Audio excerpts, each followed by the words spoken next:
Uso, CM Punk, and LA Knight.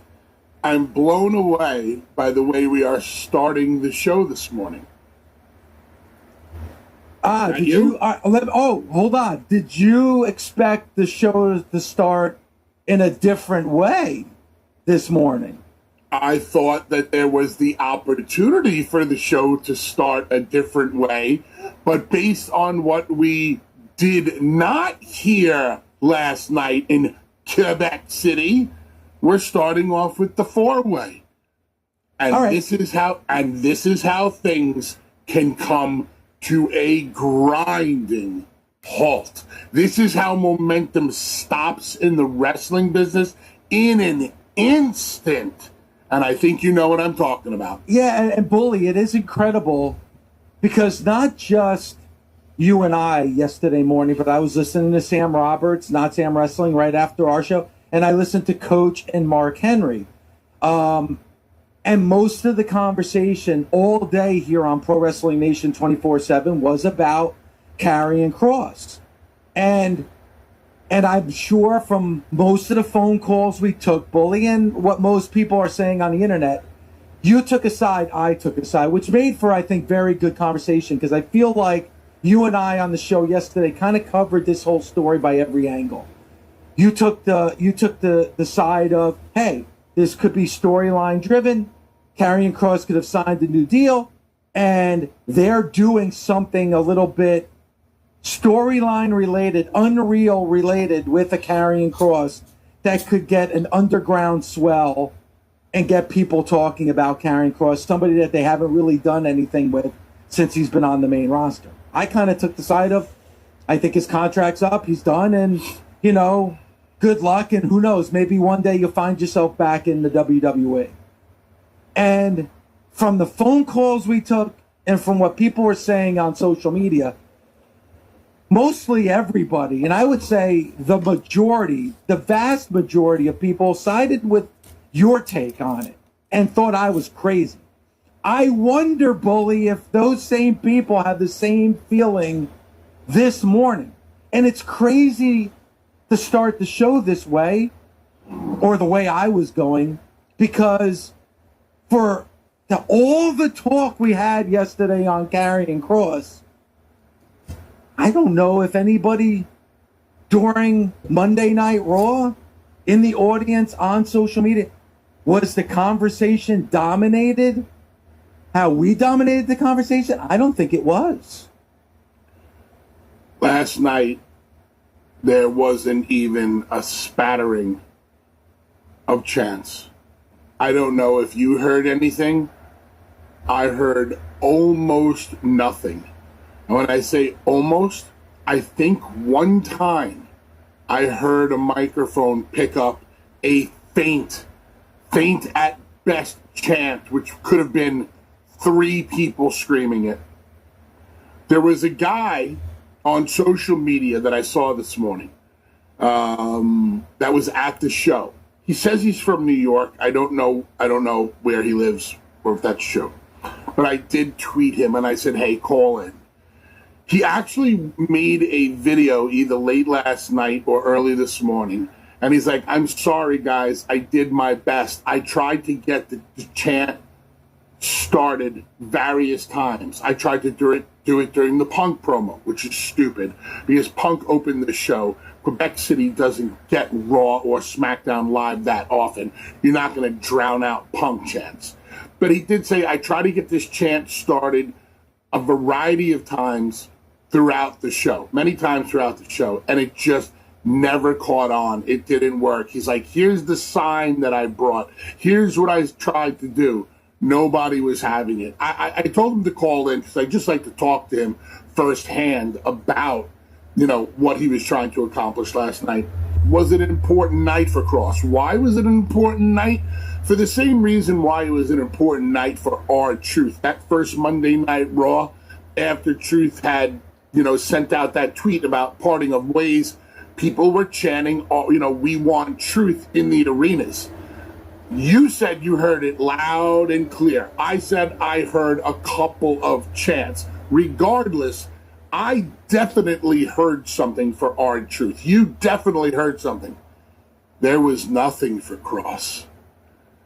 As if Karrion Kross did not exist in the fans' eyes and ears and hearts and minds in Quebec City. Hulk Hogan said, never miss a beat. Last night was a beat. Now, SmackDown in Boston is Kross's safety net. If Karrion Kross is to be remembered, if the WWE Universe gives a shit about Karrion Kross, you'll hear it in Boston. And Boston also gives Kross... Go ahead, I'm sorry. And also, a week from yesterday, they're in Philly, next Monday Night Raw.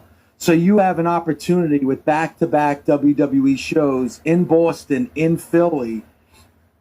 Like, it's almost unfortunate, because I think last night, if they were in Boston or Philly, we might be having a completely different conversation.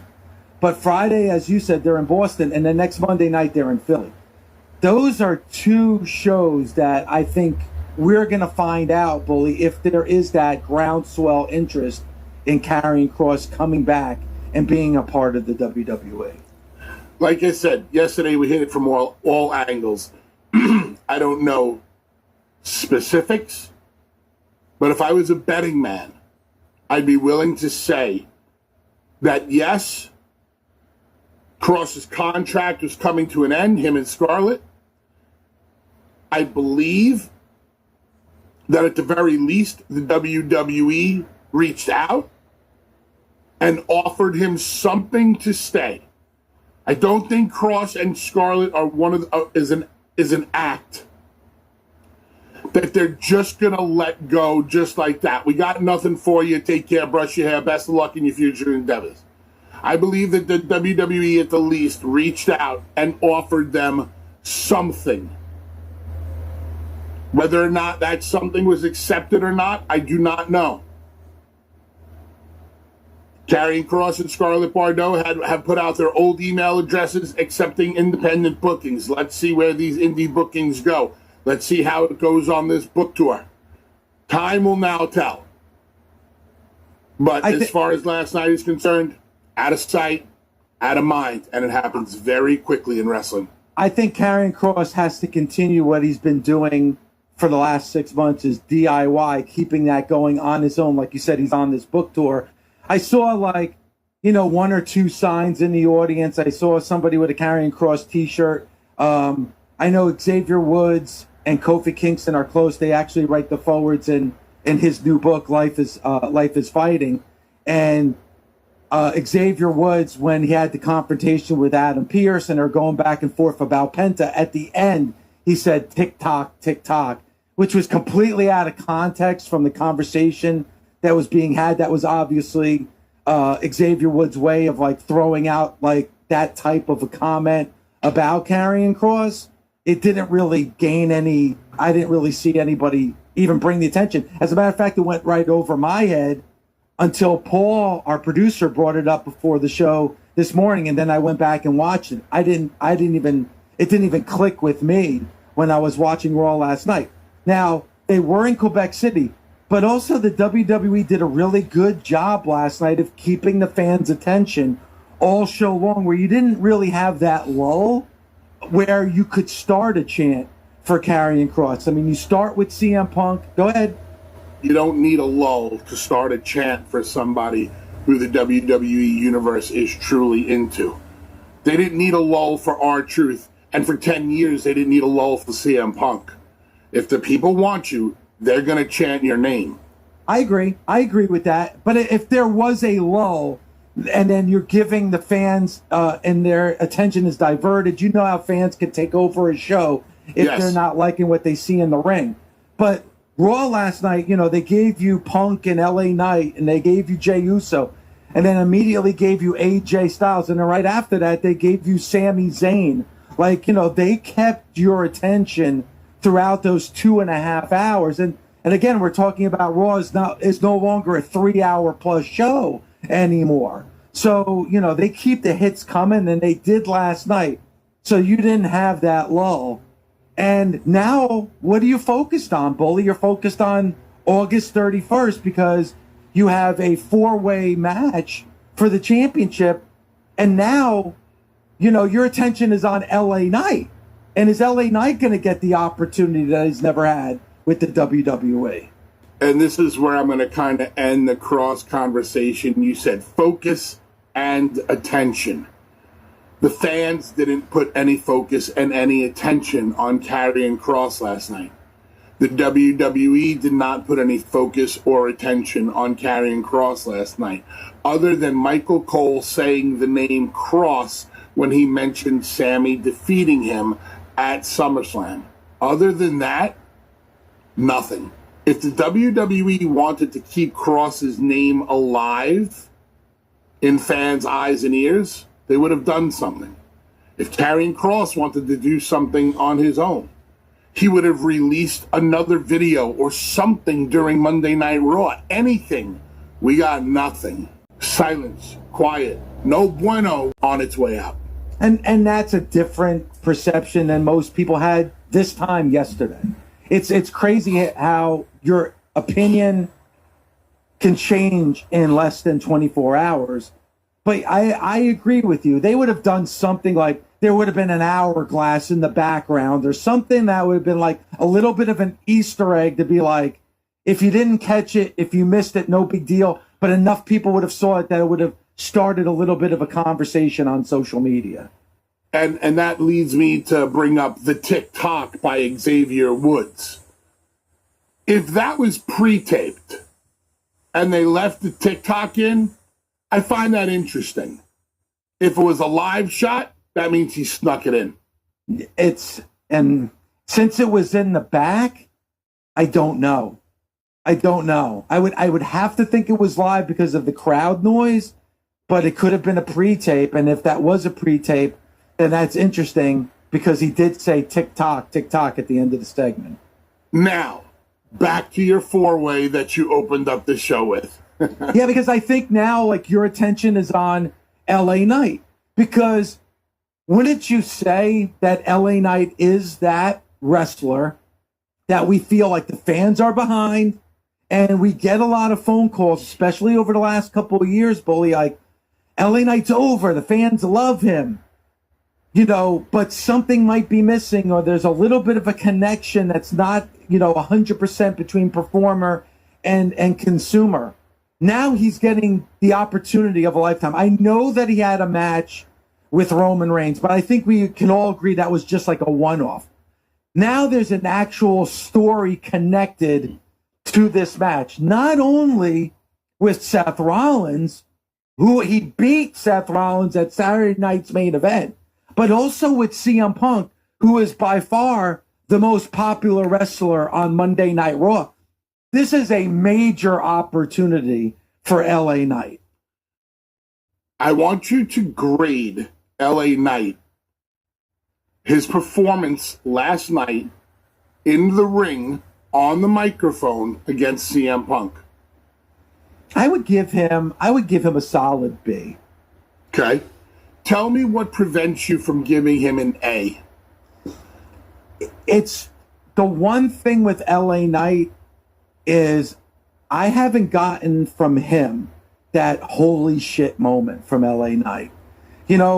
When you're going up against somebody like a Seth Rollins or a CM Punk, and you want me to believe that you could have that world championship around your waist, I kind of need that moment where you're like, whoa, I did not see that coming. Or wow, I can't believe he just said that. I haven't gotten that from LA Knight. Oh, okay, but hold on. Let me narrow this down a little bit more. Sure. You're waiting. I'm not talking about LA Knight overall. Because if I said overall, give him a grade, and you said B, I'm waiting for that big holy shit moment, then I get it. I want to isolate last night. I want to isolate I want to isolate LA Knight and CM Punk before Heyman and the boys hit the ring. Just that back and forth with the two. What would you give them? I would give him a B, and I would give him a B. Why not an A? Because once again, that believability that he could be a world champion, or because you need that. Like when you what is not resonating with you with LA Knight? Well, he did something last night. He did plant a seed in my head last night that I have not seen from him before. Because we talk a lot about the taglines. And we talk a lot about that he knows how to hit that line to get the audience to kind of repeat what he's saying. What I saw in LA Knight last night was a bit of an aggressive nature that I haven't really seen from him before, where it feels like the time is running out on him and he's got to pick up the pace here. I like the fact that he had a little bit of an attitude last night, not contrived attitude, but actually like he was pissed off. I don't think I've seen LA Knight be genuinely pissed off, not like storyline pissed off or like I have to be pissed off in this situation. Like that's why I was getting tweeted. Oh my God, Bully. Remember when we talked about, I said LA Knight should be pissed off. I think you said, is it LA Knight going to be pissed off that, that Punk interfered? I go, absolutely. CM Punk cost LA Knight a championship. But at the end of the day, CM Punk's going to turn around and go, yeah, you're right, but I also saved your life from getting curb stop on the ground. Curb stop on the concrete, because he lifted off to protect, like, on the concrete. Like, yep. But that's awesome because they're both right. Like, yes. Listen, if I would have to think when we go into Paris, especially since Seth Rollins just captured the World Heavyweight Championship, we're not going to see a new World Heavyweight Champion in Paris, especially because it's a fatal four-way. There's no disqualification or no rules. You're going to get outside interference from Bronson Reed and Braun Breaker, yada, yada, yada. I think the real story here is LA Knight and CM Punk. And this is really going to show something for LA Knight, because if there is a story between LA Knight and CM Punk, right now it's babyface, are the fans going to side with LA Knight? And more importantly, is LA Knight going to be able to hang with CM Punk on the microphone? Great points. What's going to be the story, though? Because I will say this. Since CM Punk has come back to the WWE, I've really enjoyed the stories that are being told with him. I loved the story of the 50-cent bracelet that he told with Drew. Absolutely loved the bracelet story. Wasn't about the actual value of the bracelet. It was the value, the sentimental value. It wasn't about the financial value of the bracelet. It was the sentimental value of the bracelet and what it meant to Punk. And we can all relate to something sentimental. I love that story. I love the Seth story. Seth tried to do to Punk what everybody else had tried to do to Punk. You walked out on us, you took your bat and your ball, and you walked up. All the stories that have been told have worked really well with Punk, in my opinion. What's the new story with Punk? What does LA Knight go after? It's a great question, because I'll even go as far as to say, even when Punk came back in AEW, I think he elevated everybody's game that he was in a story with MJF, Hangman Page, and now what we saw here in the WWE. I don't know what the story would be, Bully, but I think what you made a great point is the best of Drew McIntyre we have ever seen was with CM Punk, and that story with CM Punk. Like, the WWE is banking on, I would have to think this is the ultimate litmus test for CM Punk and LA Knight. Like, hell, Punk has been able to elevate everyone's game since he's come back. LA Knight is a fan favorite.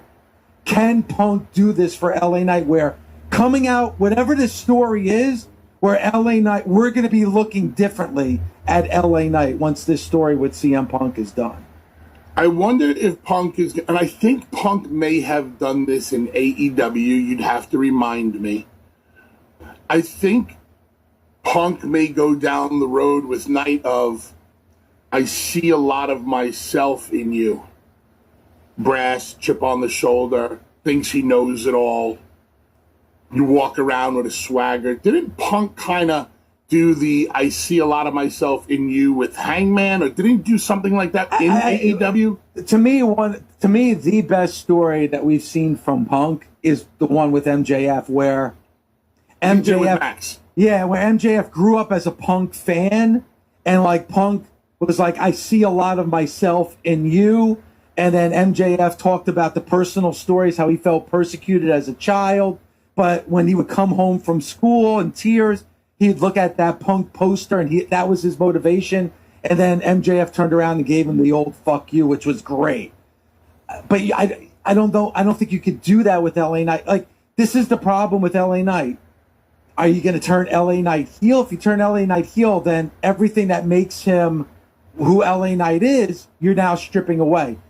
Are you going to see a different side of LA Knight where you become sympathetic to LA Knight? I don't think LA Knight's ever done that in his entire wrestling career, where he's took down his guard and you saw a different side. Like, I that's why when you ask what the story is, I honestly don't know what story you can have with LA Knight.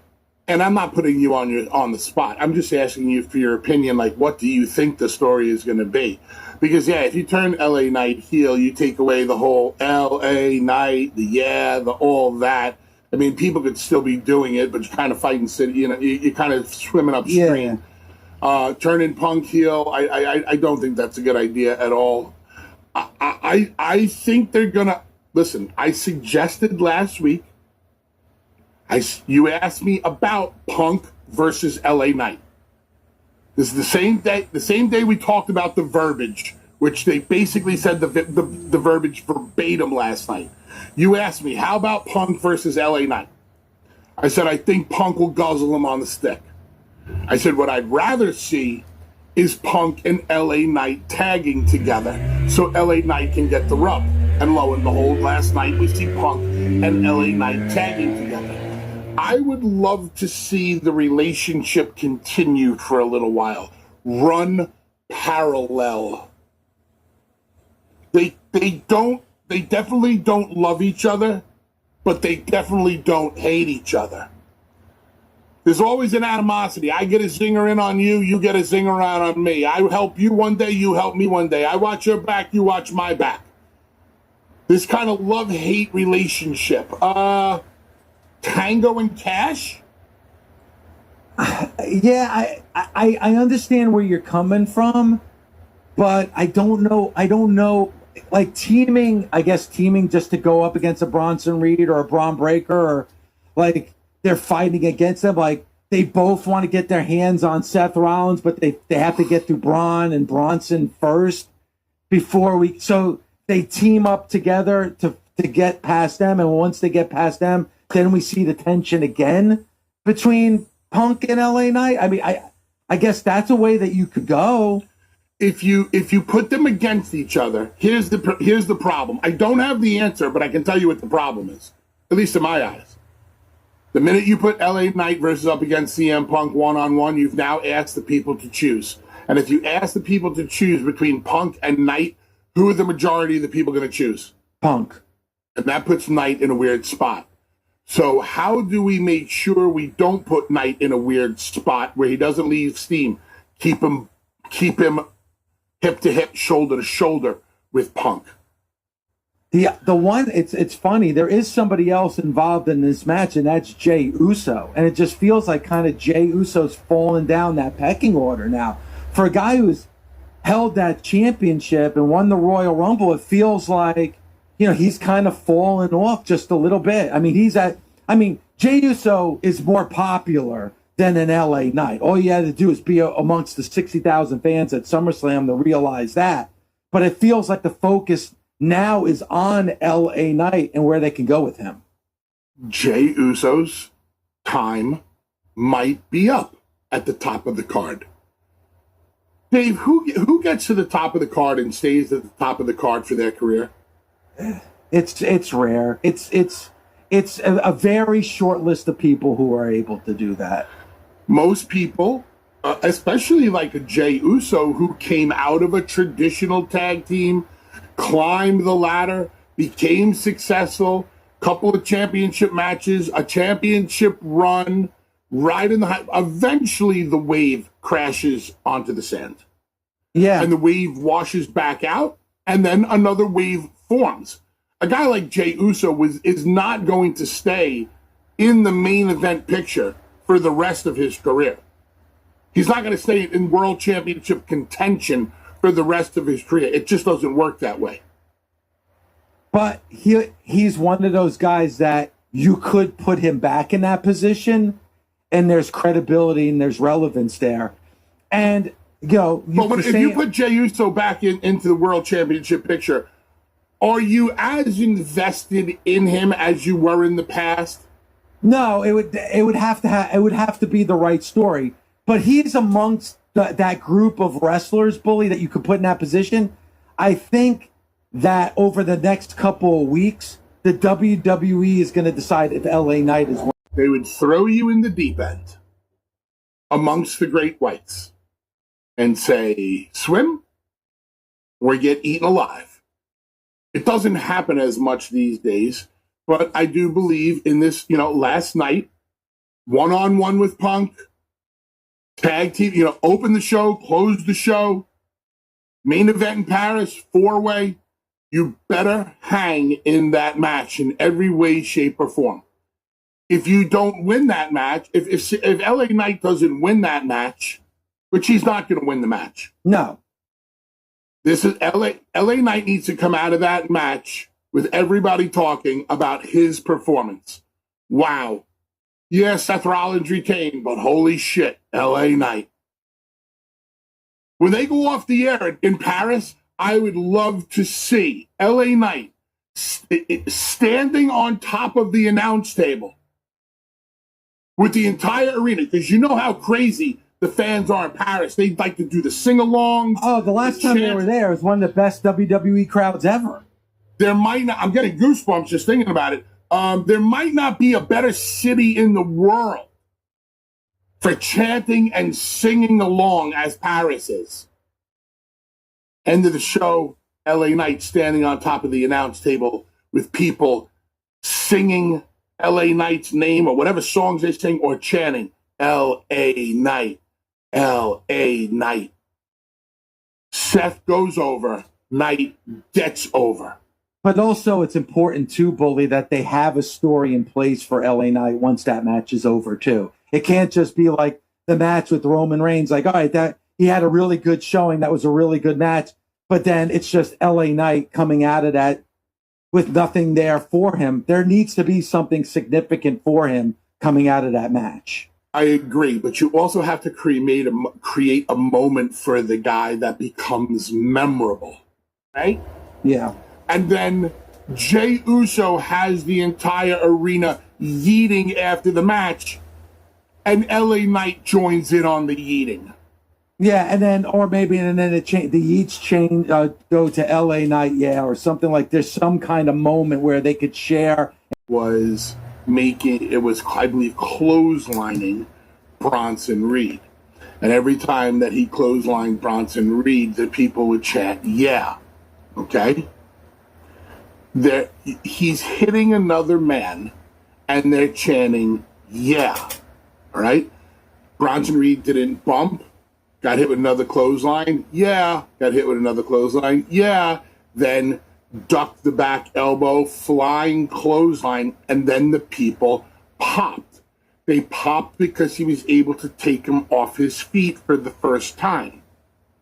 When I hear people chanting, yeah, on physicality, are they responding to LA Knight? Sure they are, because he's the one doing it. But are they truly into it? I would venture to say no, because this is one of the things that I talk about when it comes to wrestlers who rely too much on moves, where they're responding to the move and not the actual wrestler. Marcus talked about how LA Knight doesn't resonate. It feels forced. When you hear him talk, whose cadence does he remind you of? The Rock. So he's got The Rock's cadence, and it almost can come across like he's trying to remember how to speak like The Rock. And Bully, one thing can I say really quick from what you just said and what Marcus said? like it feels forced, like it's difficult. I think exactly the opposite. I think it's easy. Like when you have that type of a cadence and you talk like L.A. Night, yeah, it's easy to repeat L.A. Night, yeah. Like it's easy peasy. It's very on surface. It's very artificial. No. I think you're taking this the wrong way. Yes, it's easy to do the cadence. The cadence sounds force-fed, as opposed to the natural way of speaking of a CM Punk. I see. Okay. Yeah. That's what Marcus is trying to say. That's what he means by forced. It's like, I gotta come up here and I gotta talk like this because this is how I'm doing more Austin Idol right now than I am doing. Yeah. But I have to talk like this. Because actually, a really good Austin Idol, by the way. Because at the end of every sentence, I have to hit the L.A. Night. Yeah. That's the cadence, and it doesn't feel natural. So many LA Knight fans are going to bitch, moan, and complain about what I'm saying or what we're saying on this show about, oh, you don't like LA Knight, you don't know. That couldn't be any farther from the truth. I think the character at its core is quite entertaining. As a matter of fact, if you're going to borrow from somebody, why not borrow from The Rock? Because Lord knows everybody borrowed from superstar Billy Graham, and everybody that did borrow from superstar Billy Graham became a star in their own right. I have no problem with LA Knight borrowing from The Rock, but it feels forced in the delivery at times. He needs to become more relaxed in what he's saying. Let me tell you something. However he opens it, what's that opening line? No, he does. He goes, let me tell you something. Let me tell you something. So from the let me tell you something, it's really got to roll off the tongue. CM Punk, let me tell you something. Don't you ever let me talk to you. Sorry. Let me talk to you. Let me talk to you. CM Punk, let me tell you something. Don't you ever again get involved with one of my matches. LA Knight had the match won. I had the guy beat. I had him right where he wanted him. But no. CM Punk had to stick his lousy, stinking CM Punk nose where it didn't belong. CM Punk, I know you don't like Seth Rollins. I get it. LA Knight gets it. But don't interfere in an LA Knight match. Because LA Knight won't forget your name, CM Punk. I know the people chant your name, but you don't want me. You want me to forget it. I'm doing LA Knight right now. Yeah, and it's gotta flow, man. It's gotta flow. But the way you're talking and just that example you're giving, I'm waiting for the L.A. Night. Yeah, like it's yeah. And even to the way you were talking from Quebec City. Darcy, how are you? And what did you think of Raw last night? I thought it was a lot of fun. I thought it was the crowd was really into it. It was very interesting. To your point about L.A. Night, what I noticed live, which was interesting, was people were reacting to CM Punk sort of organically in the moment. But what I noticed, and I never noticed on TV before, is how with LA Knight, the crowd is waiting what he's doing and saying, which I thought was very interesting.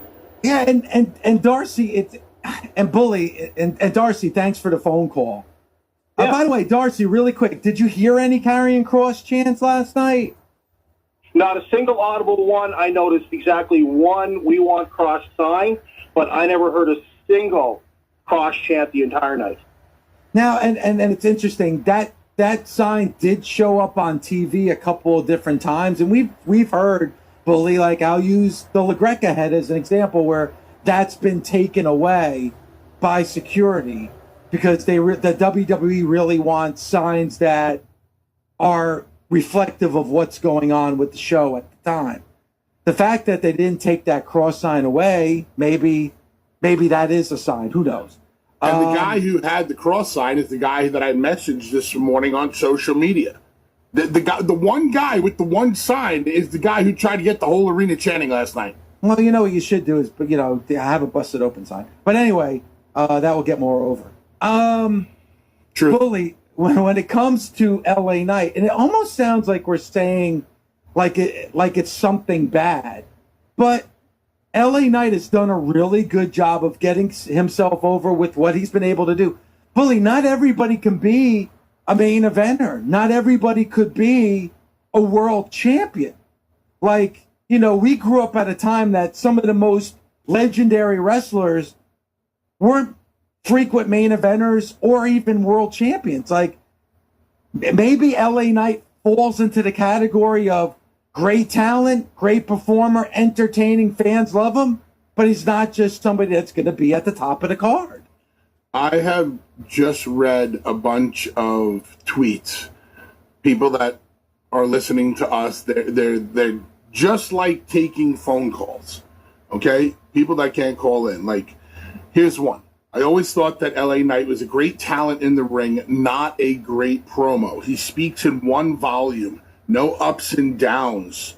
When Knight speaks, I don't believe a word he says because of how he speaks during his stay from Virginia. LA Knight has his fan base conditioned to respond to him like Pavlov's dog. If you have a fan base conditioned to respond to you, then they're just waiting, basically mirroring what the caller just said. They're just waiting to do their part as if they're a part of the show. I think there's very tip of the iceberg, surface emotional investment with LA Knight. Yay, we respond to his music and entrance. Yay, we respond to his catchphrases. I don't think it goes beneath the surface with him. And if you really want to be a main eventer, it's got to go beneath the surface. Understood. I mean, I don't think he got swallowed up last night. I think that's unfair. I don't think he got swallowed up last night. I'm just reading. I'm just reading back some stuff. I understand where it's coming from. I just don't agree with it. I think he did a good job last night. And again, he's going up against one of the best ever on the microphone. That's a difficult thing to do. But I do agree with people are waiting for the tagline. Listen, we talked about Karrion Kross a lot yesterday and even this morning about Karrion Kross, like, what's his future? What do the fans think? We didn't get what we thought we might get in Quebec City last night. But Karrion Kross, maybe not on WWE TV, but Karrion Kross has gone out of his way to show you that other side of him, where now fans are getting behind Karrion Kross, not because of what he's done in the ring or what he said on the microphone on WWE programming, but we've seen that human side of Karrion Kross, and that's what the fans want. The fans aren't like getting behind Kross, and Karrion Kross wasn't trending #1 on Sunday night because of his entrance or because of his look or because of a move.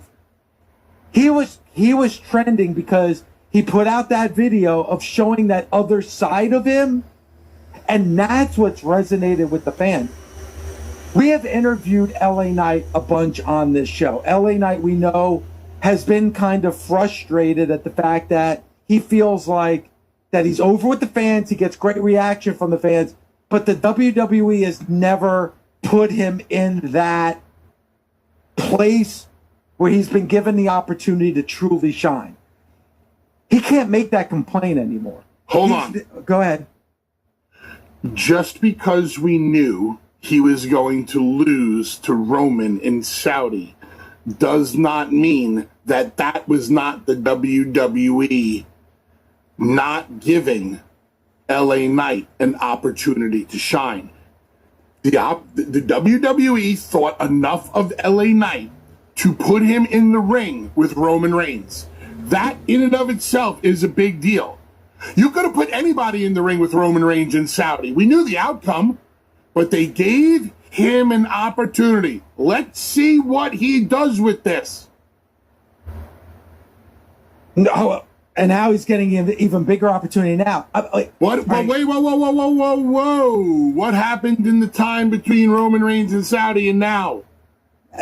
What happened? He didn't elevate. He's kind of in the same position that he was. And Bully, I think every time the camera is on you, you're being given an opportunity. Like Karrion Kross. Imagine if Karrion Kross was in a main event match against Roman Reigns on a PLE. Imagine if Karrion Kross was in the ring last night with CM Punk. These are things that Karrion Kross was salivating for. Give me the opportunity. Give me a chance to be That's what he said on our show. Give me one time, just one time, an opportunity to be face-to-face with someone. But every wrestler says that. That's not unique to Karrion Kross. No. Every wrestler says, give me that one opportunity to be standing across from CM Punk. And the office is going to turn around and go, prove to us that you deserve that opportunity. But my point is, Bully, is that LA Knight has been given that opportunity. Like, so, right or wrong, we've had LA Knight on where he was kind of frustrated about where he was on the card and on the show, correct? I mean, I'm not lying there. That's the truth. Well, I don't think you can make those complaints anymore because now you're given that opportunity. So it can't be frustration. Hey, where's my championship match? Where's my main event on a PLE? You know what? You've now been given those things. So if you're going to show that human side, you're going to have to figure out what that human side is. What is that human side that's going to take you to that next level with the fans where it's not about your cadence. It's not about your promo, but it's that connection with the fans. How could LA Knight make that connection with the fans? I think he stepped in a complete right direction last night. He's got to continue in that right direction because he's getting the ultimate opportunity, which is a championship match once again on a PLE. You said that talent, more specifically LA Knight, has to connect on that human level with fans, correct? Yes. Who does LA Knight emulate the most? The Rock. What connection did The Rock make on a human level with the fans? He didn't. But I think what The Rock, Rock is an anomaly where he was so entertaining and he was so good at what he did that he is one of those rare examples where the regular laws of pro wrestling don't describe a Rock. Great answer. I'll give it to you. Right? I mean, wouldn't that be, 1,000, because all the rules do not apply to wrestling. Wrestling is very fluid. We can make this shit up as we go along. What works for one doesn't have to work for another. And sometimes the rules are not only broken, but shattered for others. You're right. The Rock never connected on a human level with wrestlers. We never got that, like a Mick Foley, how he connected with people, or any other or Shawn Michaels losing his smile, or the way any other wrestler can connect in any way, shape, or form. Not The Rock. He was an egomaniacal, crass, entertaining guy from day one. So over the top that we got so caught up in the entertainment and the laughter and the pops and the it doesn't matter and everything that we did that he never had to connect away. LA Knight is trying to borrow from that guy, but doesn't have the same chops as that guy. And it's not the same. And it's not the same time. Okay. Yes. Good point. He's not going to be allowed to go out there like The Rock did and really, wing it and see what works and what doesn't work. And you don't have 300 house shows or 200 house shows a year anymore to practice that craft and see what works and doesn't work. And it's rare. Somebody that's doing something similar right now, it's in AEW with Tony Storm. Like, Tony Storm is not doing it the traditional way where it's like, oh my God, we got to see Tony Storm fight from behind. And, Tony, oh my God, Tony Storm, that promo, I can relate because I deal with that.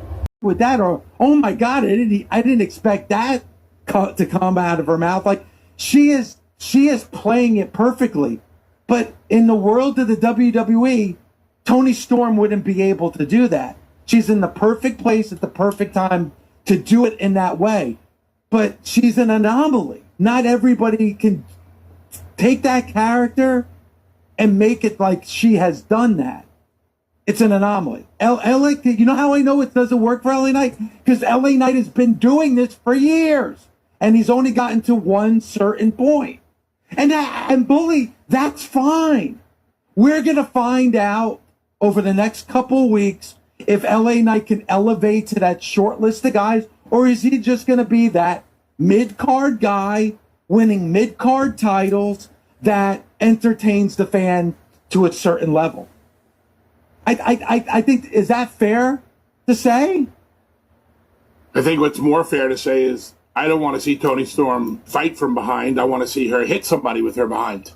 Well, and she does that, and like, you know, I agree what you're saying. Nothing with LA she's Knight. saying is nothing Toni Storm does or says is relatable to anybody in that audience. But she's so entertaining. It's an over-the-top character, so it doesn't have like it's that 50s starlet, movie star character. LA Knight, it's completely different. I guess we define it as like a character actor, a guy that you know his face, you've seen him in every movie, but you don't know his name. LA Knight has been able to make you remember his name because of the LA Knight, yeah. And listen, I knew him as Eli Drake. I was like, oh my God, LA Knight, that's ridiculous. I completely forget Eli Drake, and he's been able to do that. Like, he's been able to be successful in this up to a certain point. Now the WWE is giving him an opportunity to see if he succeeds beyond that. We'll find out. If you had to bet $1, yeah, based on this opportunity, you just said the WWE is giving him an opportunity. We saw the opportunity to start the show last night. We saw the opportunity to end the show last night. We see the opportunity he's getting in this 4-way. If you had to bet $1, do you think LA Knight is going to maximize this opportunity? No. History shows that he has not been able to do that. Now, when I say I think he has maximized what he's been able to do to a certain level. But only a short list of people can go beyond that. I don't think he's one of those people. Should WWE creative be giving LA Knight more? I think they have. I think they have given him more.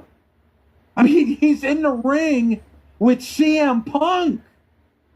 I'm work with me. You know what? I know, but Bully, I don't go about things traditionally. He can't bitch. After what we see over the next couple weeks, I think it would be disingenuous for LA Knight to be like Karrion Kross is saying, I have never been given opportunities. WWE never did this for me. You just gave the answer that I was going to back into. LA Knight has nothing to bitch about. No. My final question to you is going to be, so if you're LA Knight, do you have anything to complain about? No. And forget about last night and forget about Paris. They put you in the ring with Roman Reigns.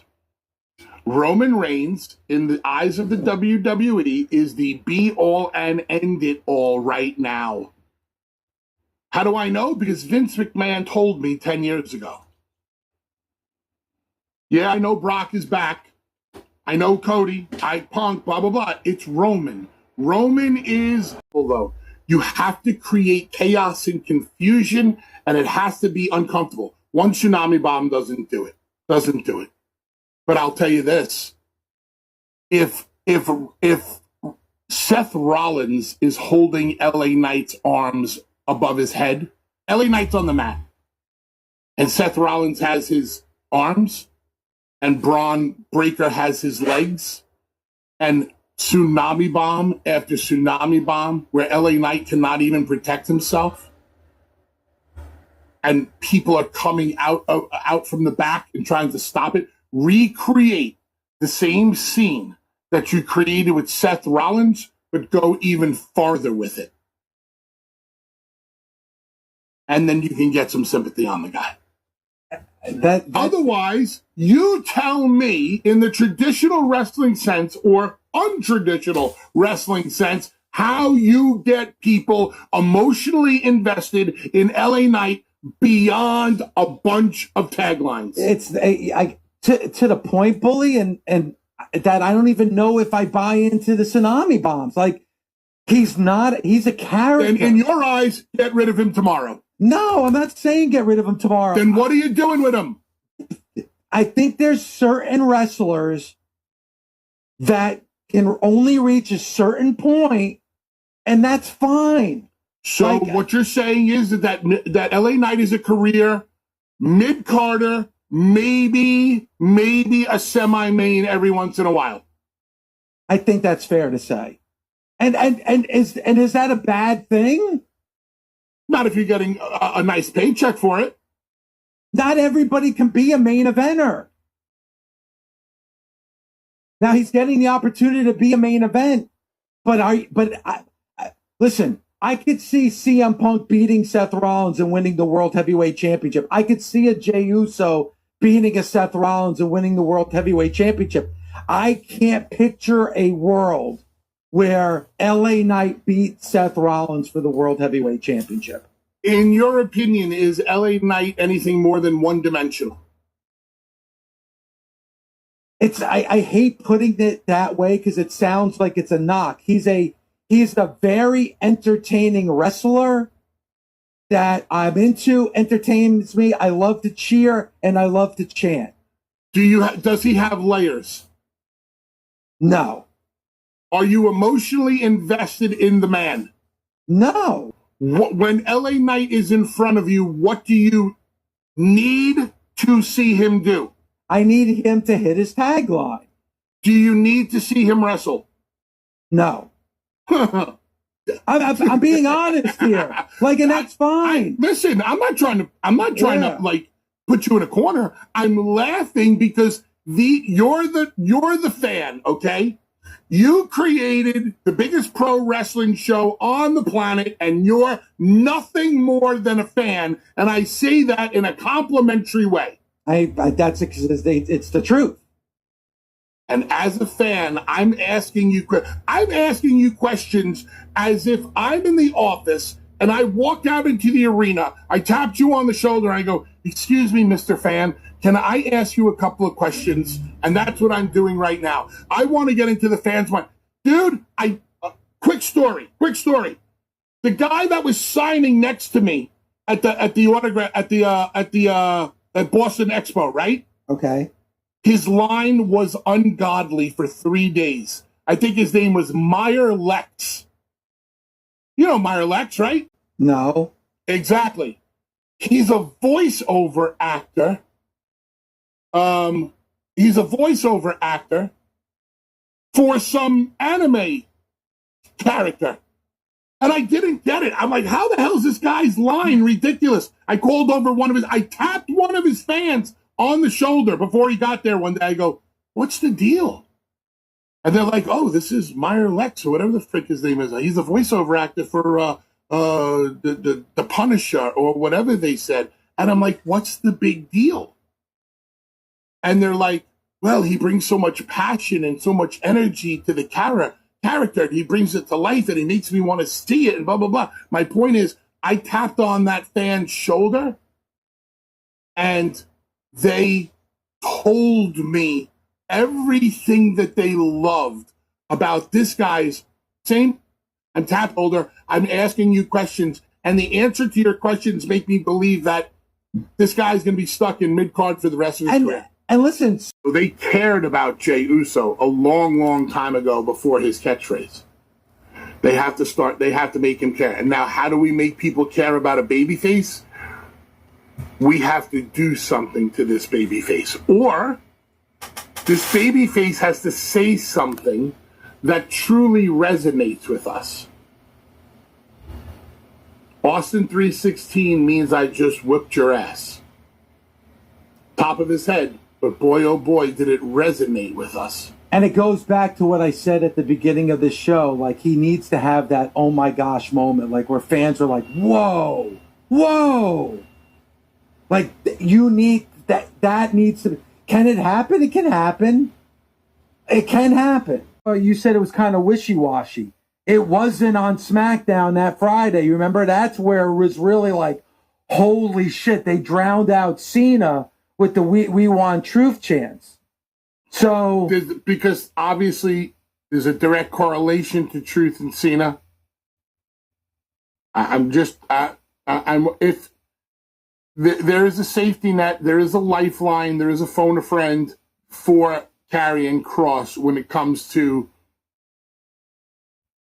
waking up the office as to whether or not they should be paying more attention to him, and it's going to be in Boston. If those fans are chanting, "We want Kross," they're going to be forced to listen. Listen, as I've said, I think the WWE has already offered him something. I don't think the WWE just said to Karrion Kross, "Your contract is over. Take care, brush your hair. Best of luck in your future endeavors." I think there was at least something offered. What happened, I have no idea. Maybe he already has a contract signed. Maybe he didn't sign the contract. But I think an offer was made. That is my educated guess. Let me ask you this. If it wasn't for the "We Want Kross" trending #1 on Sunday because of the video, wouldn't you say, like, what we've seen from Karrion Kross the last 2 years in the WWE, if his contract was up, he would be kind of the guy that wouldn't get re-signed by the WWE? It's not like they really did anything with Karrion Kross. Well, I don't think it was just about the trend. The thing that he did with Sam Roberts when he blew a gasket and he walked away, that was good. The merchandise was a good indicator. The trending #1 was a good indicator. Indicator. I've seen a couple of things along the way that have been good indicators that make me say to myself, all right, we don't know what to do with him, but the fans like him. Maybe we should think a little harder. All right. Or they're saying, we do know what we wanted to do with him. We've given him a little, and we don't think that he's done enough with it. Or we don't like him, which I don't think is the case. I think Karrion Kross and Scarlett Bordeaux like working for the WWE, and I think the WWE likes them. All right, well, we'll find out. We'll see what happens in Boston on Friday. 877-344-4893. We will get back out to the Busted Open Nation. Some really good calls this morning. But when we come back, I also want to get into something that really grabbed my attention as well last night, and that's Bayley and what we heard from her. We'll get into that when Bully and I are back right here. Oh, God. Man. My daughter's birthday is next week. And she wanted tickets to these bands, all these new bands. You know where we talk about, like, nobody sees these new bands? It's complete bullshit because I can't find tickets for any of these bands. They're all sold out. Fuck. What's the band? I can't, something Token. Something like, what was the name of the fucking band? And it was sold out. They're playing in Brooklyn at Barclays, sold out.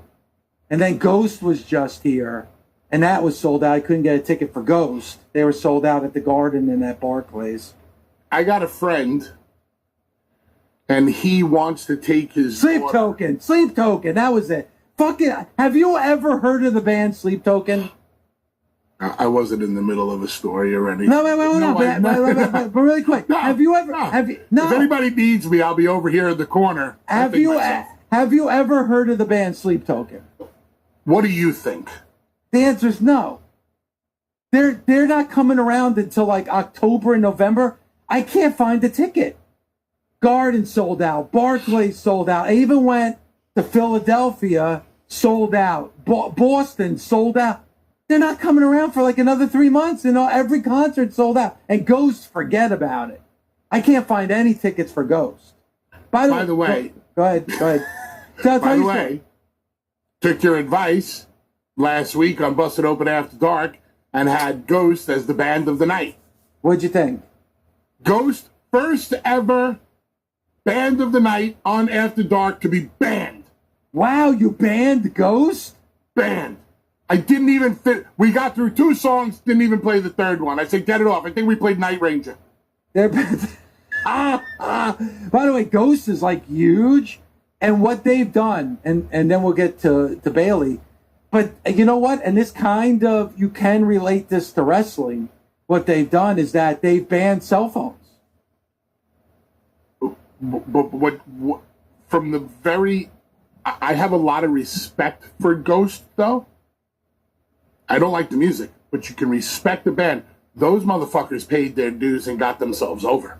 Yeah, and they were very similar to, like, Kiss in a way. Like, you didn't know who the lead singer was, like, and you don't know, and I could be wrong. I'm not, like, well steeped in Ghost knowledge, but I don't think you know who any of the band members are, and they do, like, they're very theatrical, big stage show and everything else. But because of that, they banned cell phones. Like, you can't bring cell phones to their concert. Like, and I know, like, there's some bands like Iron Maiden that, like, strongly suggest you don't bring cell phones, where, like, if security sees you with a cell phone, they'll give you a warning, and if they continue to see it, they'll kick you out. Ghost will not let you in the building with a cell phone. They have pouches at security where that you have to put the cell phone in a pouch, and then you don't get it back until the concert's over. Yeah. They sold out the Garden. Yeah. So 15,000 cell phones are being checked at the door? Yeah. That nobody's afraid to just give up their cell phone? It's like, but it's very, like, you know how, like, at stadiums, if you bring, like, a purse or something that's larger than a certain, they either you have the choice of going back to your car and putting it back in your car, or putting it in the locker, right? It's something similar to that, where they're telling you straight up, don't bring a cell phone, because you're not going to be able to bring it in. So if you happen to have it on you, then you're gonna have to give it. I was listening to Eddie Trunk. He said going in to the venue is a little bit of an issue, but he said leaving, no issue at all. Like, they did it very, very quickly, where people were in and out, like, collecting their cell phones. But I can understand that they don't want, and as somebody who goes, like, I understand you want to take a couple of pictures. I'm cool with that.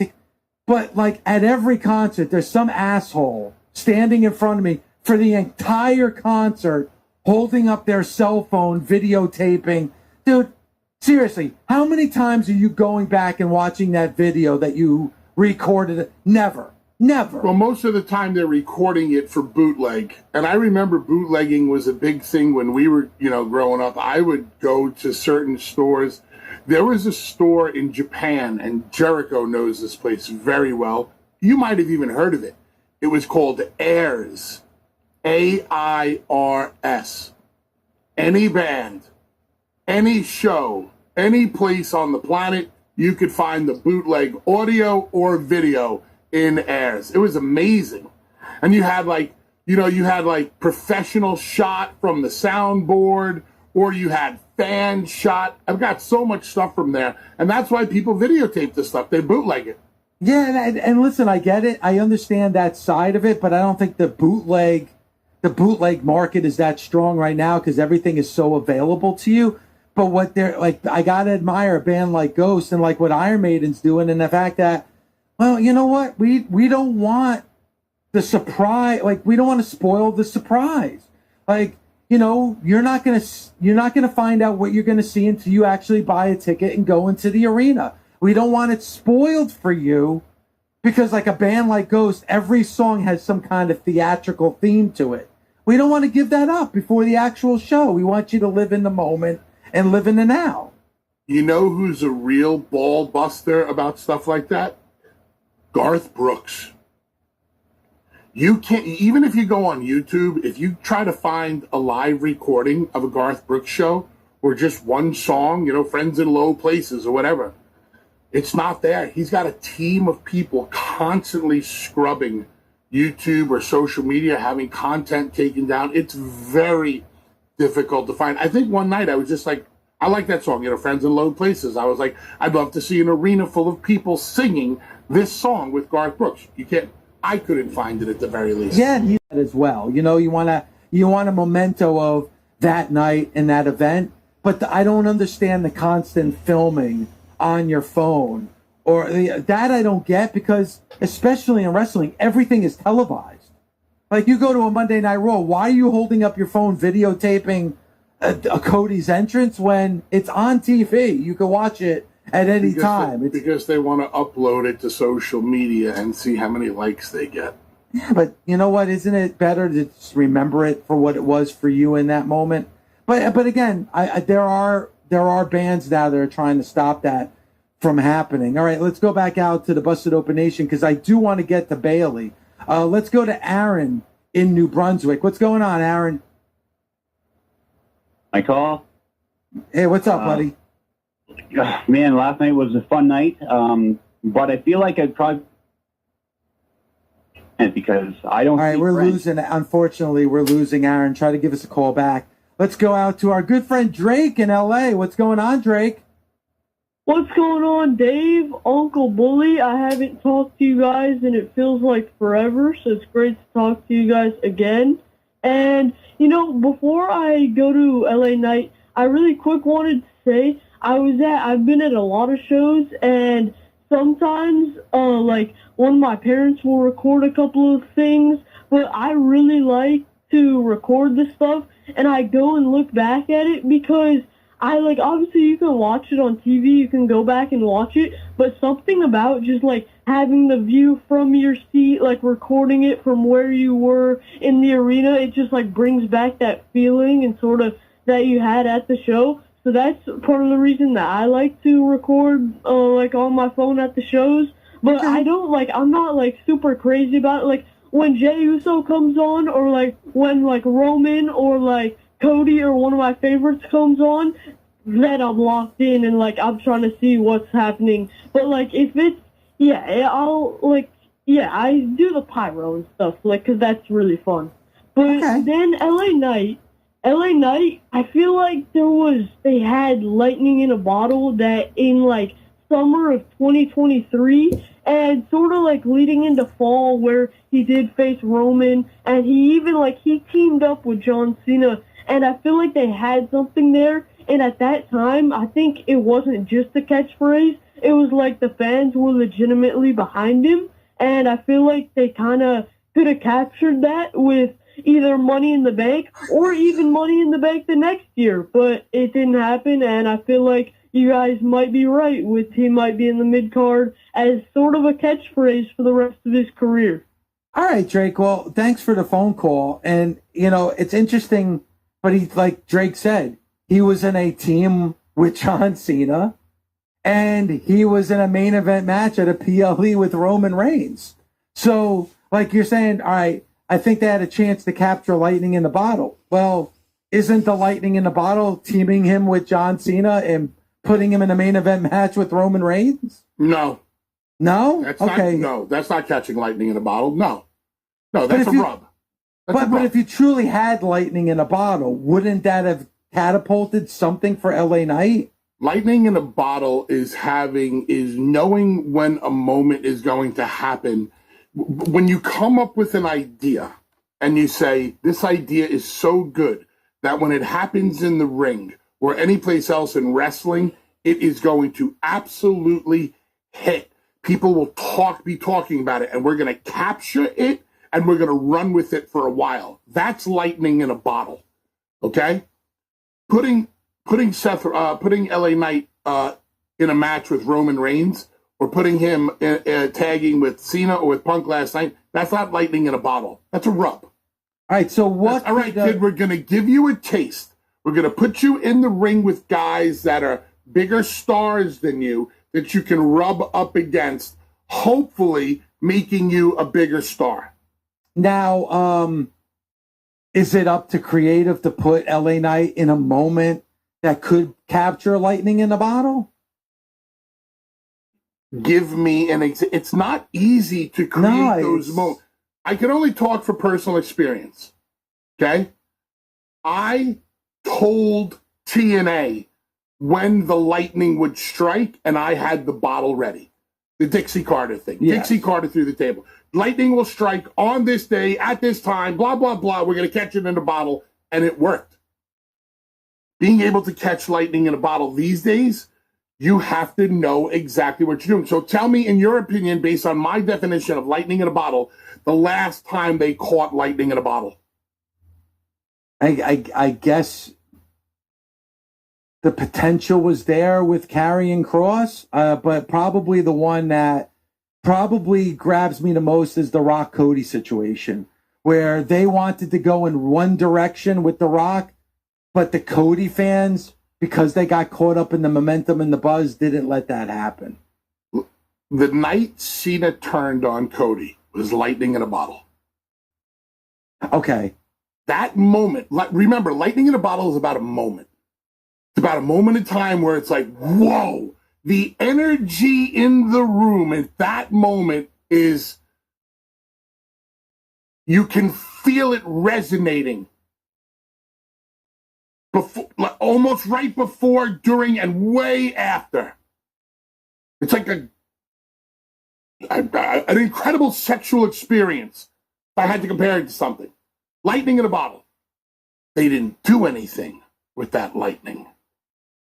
That lightning, they opened up the bottle and the lightning flew out the minute Rock started talking to McAfee. The John Cena heel turn could have worked. It could have worked. I think if The Rock showed up to WrestleMania 41, we would be having a different discussion right now when it came to the John Cena heel turn. 1,000%. Everybody's like, it didn't. No, it did not work. I agree. Well, I don't want to say it didn't work. It didn't work to its maximum potential. But when The Rock, when Cena hugged Cody and made eye contact with The Rock, bang, that's your lightning. It's not even the kick in the balls. It's the look. Because the look is the moment in time where you know, oh, Cody's screwed. The lightning is about to strike. Get the bottle ready. There's the kick. There's the lightning. And bottled. Right then and there. They didn't do anything with it.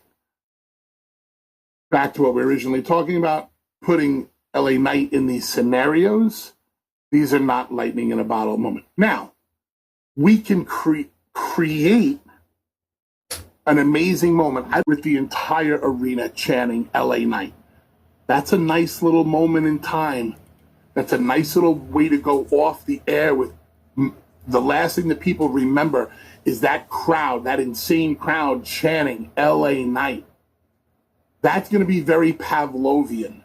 That's going to resonate. You replay that moment of what happened in France, of LA Knight putting somebody through the announce table, then standing there, and you shoot it real far away like that drone camera, and you show the entire, Stade de France chanting LA Knight. There's your moment. And then you follow it up P.S. with him. Yeah. WWE, you're welcome. That's what you give them for LA Knight. Now people are like, holy shit, this guy's a big deal. And then you follow it up by having him start Monday Night Raw the next week, and then you'll get that crowd chanting LA Knight to start off the show. And then that's a great way to follow up a lightning in the bottle moment. Yeah. Okay. All right. I like it. All right. Let's take a couple more calls. So I've given you two suggestions today. Yeah. I've given you a moment where the perception will be that he's a bigger star. And I've given you a moment of how you can get sympathy on him. So it's not just me sitting here, and I know I never do this, but I'm going to say this anyway. It's not me just sitting here and going, LA Knight, no, it's not working, blah, blah, blah. We like LA Knight. We want to see LA Knight succeed. But just to say that to me is just word salad. Words, blah, blah, blah. Okay, Bully, how? How do we do it? I've given you two now. And I think both could work either way. I think either one could definitely work. 877-344-4893. Let's go out to Joe in Pennsylvania. What's going on, Joe? Dave, hey, how are you? I wanted to just thank you, first of all, so much for the show. We used to have an hour show down here in Philly, and a wrestling show. I'm a fan since '73. Thank you so much. Are you guys there? Yeah, we're here. That's not the one with Jody McDonald, was it? No. We had, I think it was like Carmella and someone, and I can't remember the guy's name. It was an hour show on Saturdays. Loved that show. this being 24/7, thank you so much, man. Like, this is fans since '73. Like I said, I've seen Bully. Bully, you're amazing. Like, there's the Grahams, there's the Andersons, and then there's the obviously the Dudleys, and I think the Dudleys outshine all three of those without a doubt. So real quick on Karrion Kross, I really feel like this is not a work. I think he is actually done there because I look at the WWE, they don't know what they're doing with some people. Like Candace, they turn the purple hair, they don't know what they're doing. I seen Shotzi at the 2300 at an Evolve show, didn't know who she was. She stole the show. They get her, she had the green hair at the time, but it feels like they give people like Gigi the orange hair. They just don't know what they're doing with some people sometimes, and I feel like that's what they're doing with Kross. Ever since Macho Man, they had Maria and Michael come in. Since Macho Man, they haven't really been able to push anything that has the valet and that kind of stuff. What's your thoughts, guys? I mean, I think, and Joe, thanks for the phone call. I just think that I think with the emergence of how powerful women's wrestling is, I just don't think it works well with a valet. Though with Scarlett, I think it worked with Karrion Kross, but also fans knew their real relationship and that they're husband and wife and that they're married. Bully, I don't know if you could put your finger on why certain talents don't fit in. It's kind of like mainstream sports. There's certain talented athletes that in the system of a team doesn't work, but if they get drafted by another team, they could be Hall of Famers. Like, you really don't know. It's all circumstance and where they are in that moment. Eric Bischoff told Steve Austin that nobody wearing black boots and black tights will ever get over in pro wrestling. That head coach didn't have a fucking clue as to what to do with Steve Austin. You know what? I got to take that back. I don't know if Cody will ever be allowed to be the heel that he could be in the WWE because Cody is so loved and the WWE is not a heel territory in my eyes. So I don't know if Cody would ever reach that heel potential, but deep down inside, being Cody Rhodes has been so difficult and is so trying, whether it comes to personal life, professional life. There is a lot of built-up animosity and anger and vitriol that lies deep and dormant inside of Cody Rhodes. So everybody goes, well, he's the babyface, he's the babyface. I look at Cody Rhodes and I'm like, oh my God, that is a heel waiting to come out if I've ever saw one. Cody Rhodes is the Mount St. Helens of professional wrestling, just ready to explode. The Chernobyl, or any other catastrophic event that laid waste. Cody's got heel written all. That's why I always do the Star Wars reference with him. Cody is Anakin. Cody is Vader, just lying dormant, waiting to come out. Back to the eye of the beholder. Different bookers, different writers, different creatives see different things in different people.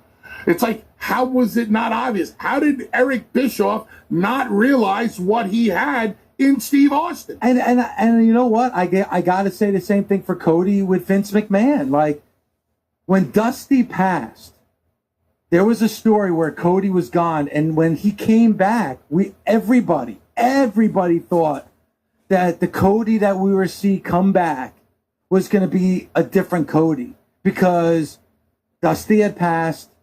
Dusty's a legend. That was his father. And when they brought him back as Stardust again. Not Stardust. Like, and nobody could believe it. Vince McMahon just did not see that in Cody Rhodes. Cody had to prove himself, and then Vince McMahon wanted him back. Who knows? Maybe, like Tony Storm wasn't used the way that Tony Storm's being used in AEW and WWE. No, not Tony Storm. Mariah May. Oh, no. I'm sorry. You're right. Tony Storm be using completely different in AEW. I love the way they're using Tony in AEW as compared to WWE. Conversely, I was a lot more into Mariah May than I am Blake Monroe right now. Without a doubt. But it's too early on Blake Monroe. It's too early, and you got that look on your face right now. You want to say something so bad. I think the potential is so strong for Blake Monroe. I don't know what they're waiting for. NXT consistently does it probably better than any other show. I don't know why they're waiting so long to pull the trigger on Blake Monroe. If I was a betting man, I would say that they're allowing time to wash away Mariah May a little bit more and slowly getting you accustomed to Blake Monroe and slowly getting Blake Monroe adjusted to the system. I will tell you this, coming from AEW, when you start off in AEW, then you come to the WWE, it's a world of difference. It becomes like work. You have responsibilities. You have a schedule. You have to go to training. You have to do this. You have to do that. Unlike AEW, where you show up, wrestle, go home. That's all you do in AEW. When you're in the system at the NXT level, there's a schedule. There's a curriculum. You're going to lift on these days. You're going to wrestle on these days. You're going to train on. You're going to do different things on different days. Promo class, blah, blah, blah. And Blake Monroe is a part of that. So there's a big difference there. Plus, she's used to doing it the AEW way. What she did in AEW really worked for her. And she had the right person to work with in Tony Storm.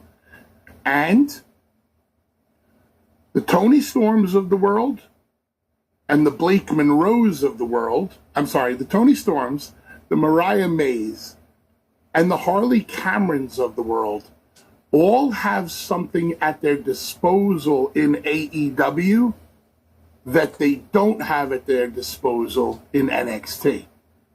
What's that? RJ City. RJ City, behind the scenes, is very, very in tune with those three women that I just mentioned. RJ, do I know this for the gospel fact? No. But I'm a smart Abbott. I'm smart. I know things. RJ City, I believe, is heavily influencing what those women do or did, and is writing for them, and is writing right into their wheelhouse. RJ understood and understands what makes Tony tick.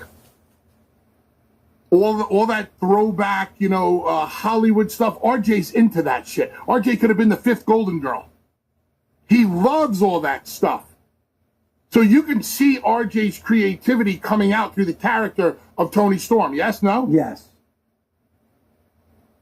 Definitely saw that with Mariah also. And I believe he's helping Harley out a lot. And I love Harley to death. I could sit here and talk about Harley for 3 hours. Did you see the video, The Return of the Wrath? Yes. Highly entertaining, in my opinion. So they had something at AEW. I don't know if the writers or all of Creator truly understand what worked for Mariah May and what they want Blake Monroe to be. Or if Blake Monroe knows what she wants her to be. Blake Monroe probably has a good vision of what she wants to be right now. How is that going to resonate? Are we ever going to see Blake Monroe do in NXT what Mariah May was able to do with Tony Storm in AEW? No, because what Mariah May and Tony Storm did is have one of the matches of the year, which was like a massacre. It was a bloody brawl. It was based on true hatred. But it was like a scene of, it wasn't just a bloody brawl wrestling match. I looked at it as so much bigger. It was like an epic movie. It was like an epic movie. Yes. And it was, I understand why the Hardys, Matt and Jeff, created the what is it called, that style of filming a match? The Broken Universe. Yeah, but what do they do now? Like Undertaker did it with AJ Styles. What is it called? By the cinematic. Yeah, the cinematic stuff, right? When I watched Tony Storm and Mariah May, I felt I was watching a cinematic professional wrestling match without all the bells and whistles of cinematic that the Hardys had invented. I loved it. And I'll never forget it, which is why I don't know how I'm going to be able to fully appreciate Blake Monroe. And all of a sudden, it all changes in an instant.